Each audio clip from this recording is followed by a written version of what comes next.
नमस्कार. आज आपण सायटिका या आजारावरती काही योगासने आणि काही स्ट्रेचेस पाहणार आहोत.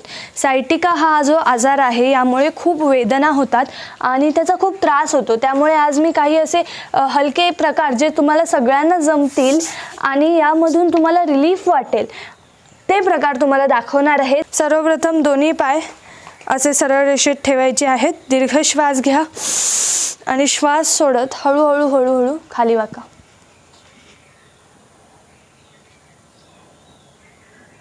आता मी पूर्ण बेंड केलेला होता, पण तुम्ही असं सुद्धा करू शकता समोर बघून.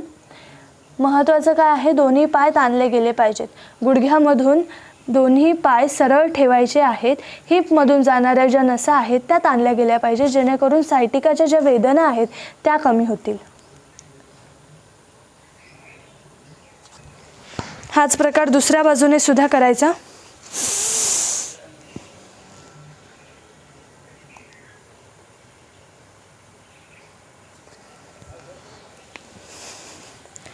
पुढचा प्रकार बघा. दोन्ही पाय सरळ ठेवायचं, पाठीवर झोपायचं आणि एक पाय गुडघ्यातून वाकवून अंगठा पकडायचा आणि हळूहळू हा पाय सरळ करत जायचं. आता यामध्ये तुम्हाला लक्षात येते माझ्या पूर्ण हिपपासून ते हिलपर्यंत संपूर्ण पाय सरळ आहे.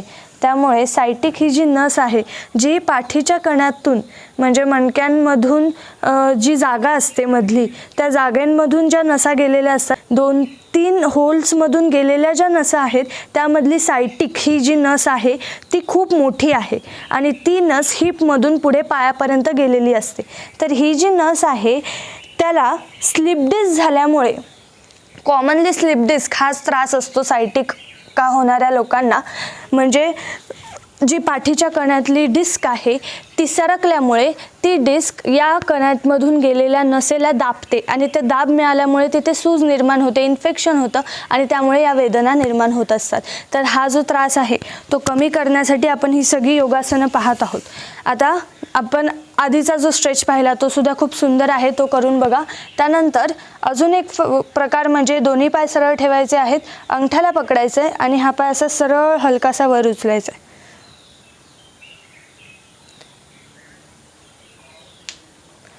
हे सगळे प्रकार जमण्यासारखे आहेत, तुम्ही आत्ता सुद्धा करून बघू शकता.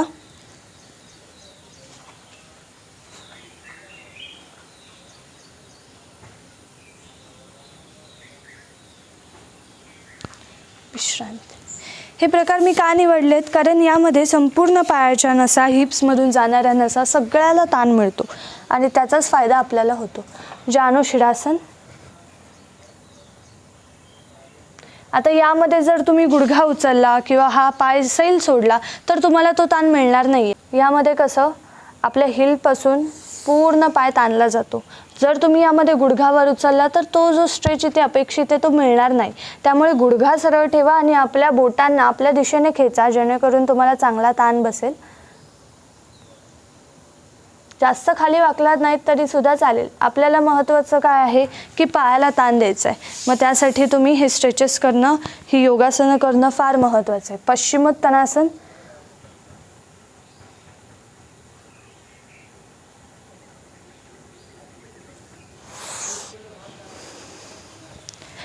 पाठीवर झोपायचं, हा पाय असा फोल्ड करायचा, असा घ्यायचा पाय, पायाच्या अँकलला पकडायचा आणि त्यानंतर गुडघ्याला पकडायचा आणि पाय स्वतःच्या दिशेने जास्तीत जास्त खेचायचा आहे आणि खालचा पाय जो आहे तो सरळच ठेवायचा आहे.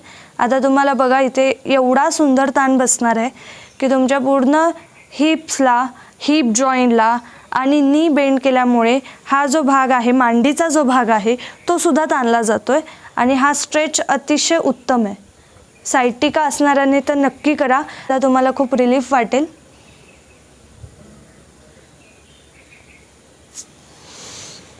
आता हा पाय गुडघ्यातून वाकवायचा आणि गुडघ्याच्या मागे पकडायचा आहे असं आणि स्वतःच्या दिशेने पाय खेचून घ्यायचा. तुम्ही अशा पद्धतीने करू शकता किंवा पवनमुक्तासनामध्ये जसं आपण पाय स्वतः जवळ घेतो तसं सुद्धा केलं तरी सुद्धा चालेल. दुसऱ्या बाजूने करा.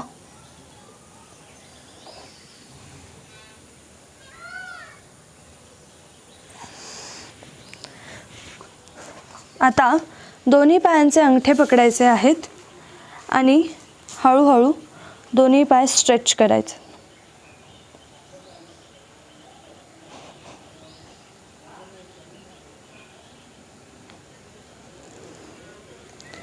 उग्रासन करायचं या पद्धतीनेच. जर तुम्हाला बॅलन्स जमत नसेल तर तुम्ही हा प्रकार असा सुद्धा करू शकता.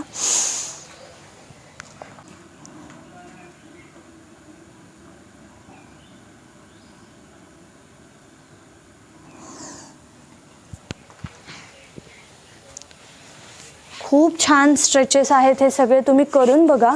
गुडघ्यावर उभं राहायचं आहे आणि हा पाय समोर ताणायचा आहे असा. आता इथे तुम्हाला लक्षात येईल की संपूर्ण पुढचा पाय ताणलेला आहे आणि मागच्या पायावरती जास्त वजन दिलेलं नाही आहे. हात समोर ठेवायचे आहेत. हा स्ट्रेच फार महत्त्वाचा आहे. यामध्ये तुम्ही खाली सुद्धा वाकू शकता जमत असेल तर. आता अशाच पद्धतीने पुढचा गुडघा फोल्ड करायचा आहे आणि मागचा पाय सरळ करायचा. म्हणजे कसं दोन्ही बाजूने तुम्हाला स्ट्रेच मिळतो आणि तुम्हाला जिथे ताण मिळतो तिथे कॉन्सन्ट्रेट करत चला.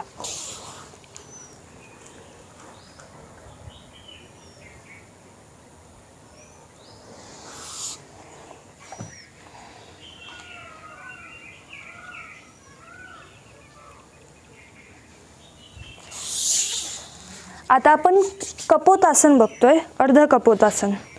हा बघा, यामध्ये कसं की हा पाय जो आहे तो मी फोल्ड केलेला आहे पण असा ठेवलेला आहे, आडव्या पद्धतीने ठेवलेला आहे आणि मागचा जो पाय आहे तो पूर्णपणे गुडघ्यातून सरळ करून ही जी मांडीची बाजू आहे ती जमिनीच्या दिशेने घेतलेली आहे. हा प्रकार तुम्हाला नीट समजून घ्यायला लागेल कारण बरीच मंडळी यामध्ये चुकतात. अशा पद्धतीने राहतात किंवा अधांतरी राहतात, त्यामुळे हे आसन नीट जमत नाही. पण हा स्ट्रेच फार महत्त्वाचा आहे. सायटिका असणाऱ्यांना तर अतिशय उत्तम आहे.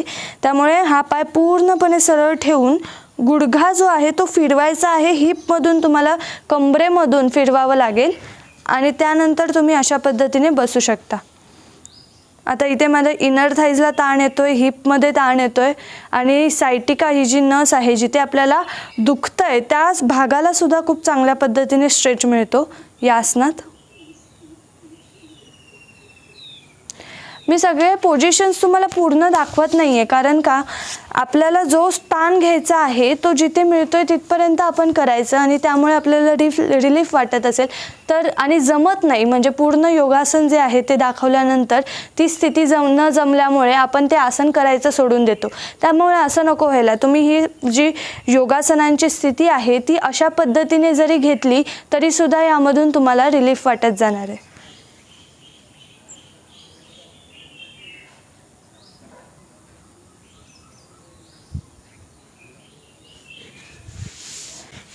दोन्ही हात बाजूला घ्या. एक पाय गुडघ्यातून वाकवायचा आहे, अंगठाला पकडायचा आणि संपूर्ण पाय स्ट्रेच करा. तुम्हाला जितका जमेल तितका तुम्ही वर घेऊ शकता.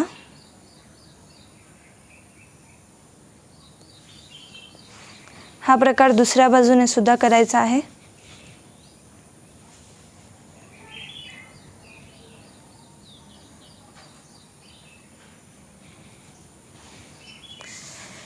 आता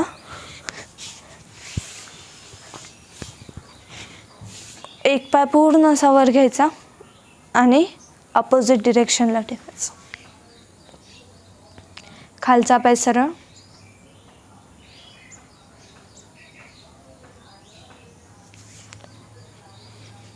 दुसऱ्या बाजूने.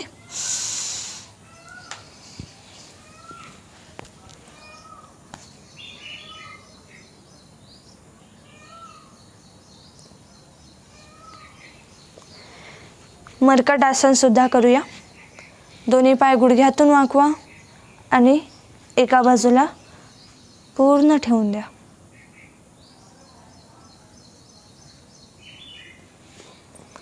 याच प्रकारे दुसऱ्या बाजूने सुद्धा.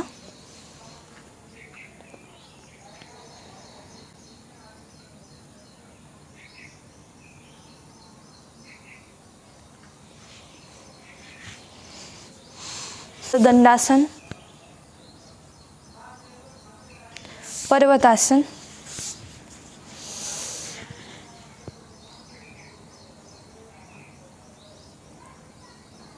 पद्मासन,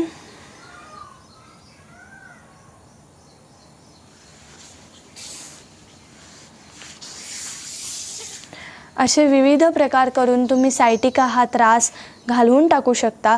ही योगासनं करा, याचा अभ्यास करा आणि दररोज सराव करा.